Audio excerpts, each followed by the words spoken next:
Always do it on my own, so I gotta get through it. And the only thing I know is to love what I'm doing. Never give up, never slow, till I finally prove it. Never listen to the no's, I just wanna keep moving. Keep my head up when I act, head up, that's a fact. Never looking back, I'ma keep myself on track. Keep my head up, staying strong, always moving on. Feel I don't belong, tell my thoughts to move along. Push myself to be the best, die with no regrets. Live with every breath, see my message start to spread. And I had so many dreams, then you hit your teens. Life ain't really what it seems, try to find out what it means. Assalamualaikum warahmatullahi wabarakatuh. Saya Adinda Nana Nabila bersama rekan-rekan saya akan memaparkan materi mengenai analisis laporan keuangan internasional dalam mata kuliah Seminar Keuangan Internasional. Di dalam analisis laporan keuangan internasional, kami akan membahas 6 poin. Yang pertama ada pengertian dari analisis laporan keuangan internasional. Yang kedua ada peluang dan tantangan dari analisis laporan keuangan internasional. Yang ketiga ada kerangka dasar analisis usaha dan analisis strategi usaha internasional. Yang keempat ada alat penting dalam analisis keuangan internasional. Yang kelima ada analisis prospektif keuangan internasional. Dan yang terakhir ada kekuatan dan kelemahan dari analisis laporan keuangan internasional. Pengertian analisis laporan keuangan. Menurut Harahap tahun 2015, analisis laporan keuangan adalah menggunakan pos-pos laporan keuangan menjadi unit informasi yang lebih kecil dan melihat hubungannya yang bersifat signifikan atau yang mempunyai makna antara satu dengan yang lain, baik secara data kuantitatif maupun non-kuantitatif, dengan tujuan untuk mengetahui kondisi keuangan lebih dalam yang sangat penting dalam proses menghasilkan keputusan yang tepat.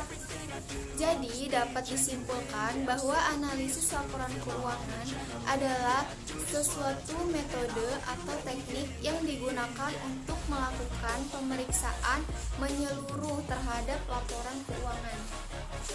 Selanjutnya ada peluang dan tantangan dalam analisis lintas batas. Analisis keuangan lintas batas mencakup berbagai wilayah yurisdiksi.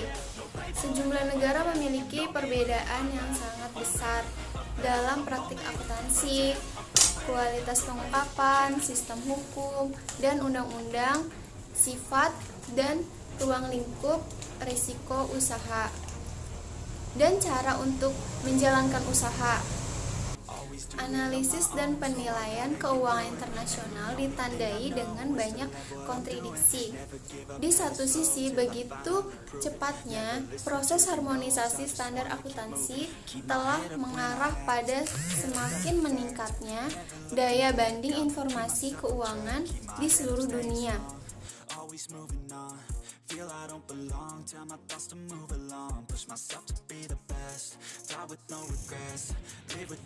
Selanjutnya yaitu kerangka dasar analisis usaha.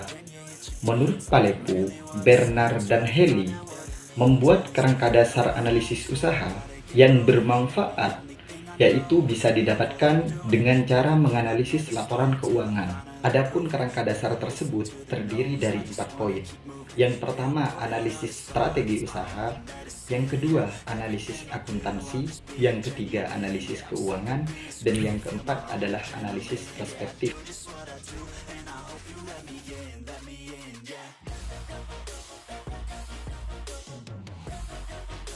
Selanjutnya, analisis strategi internasional. Analisis strategi internasional merupakan langkah yang penting bagi laporan keuangan sebuah perusahaan. Poin yang ketiga ada alat penting dalam analisis keuangan internasional, di mana terdiri dari analisis rasio dan analisis arus kas. Analisis rasio yaitu mencakup perbandingan rasio antara suatu perusahaan dengan perusahaan lain dalam industri yang sama. Pada analisis arus kas yaitu memberi masukan mengenai arus kas dan manajemen suatu perusahaan. Analisis arus kas ini berkaitan dengan arus kas yang sangat sangat bermanfaat dalam analisis keuangan internasional. Jadi suatu perusahaan bisa menilai apakah arus kas suatu perusahaan itu lancar atau tidak. Selanjutnya, analisis prospektif internasional. Analisis prospektif mencakup tahap peramalan dan penilaian. Ketika melakukan penilaian, para analis membuat ramalan mengenai prospek perusahaan secara eksplisit berdasarkan strategi usaha, catatan akuntansi, dan analisis keuangan. Ketika melakukan penilaian, analisis mengubah ramalan kuantitatif menjadi suatu estimasi nilai perusahaan. Penilaian digunakan secara implisit maupun eksplisit dalam banyak keputusan usaha. Selanjutnya yaitu kesulitan dan kelemahan analisis laporan keuangan internasional.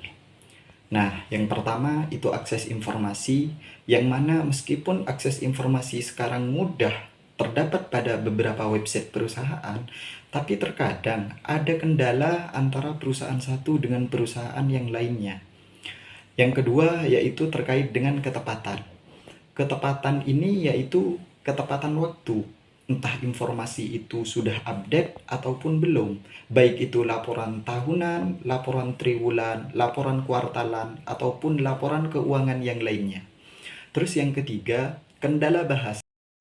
Selain itu, masalah mata uang asing dan perbedaan dalam jenis dan format laporan keuangan juga menjadi problema di zaman sekarang.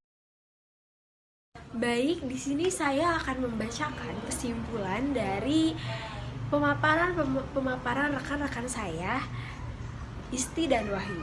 Kesimpulannya yaitu pada umumnya negara-negara memiliki perbedaan yang dramatis dalam praktik-praktik akuntansi dan auditnya, kualitas pengungkapan, sistem hukum, dan ini berarti bahwa alat-alat bantu analisis yang efektif dalam salah satu yurisdiksi bisa saja kurang efektif dalam yurisdiksi yang lain.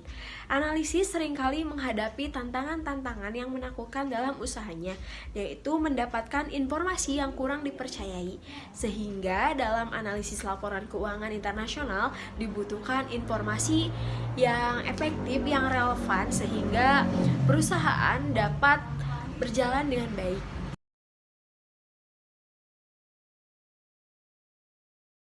Sekian pemaparan dari kelompok 2, kelompok kami.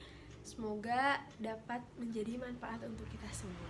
Wassalamualaikum warahmatullahi wabarakatuh.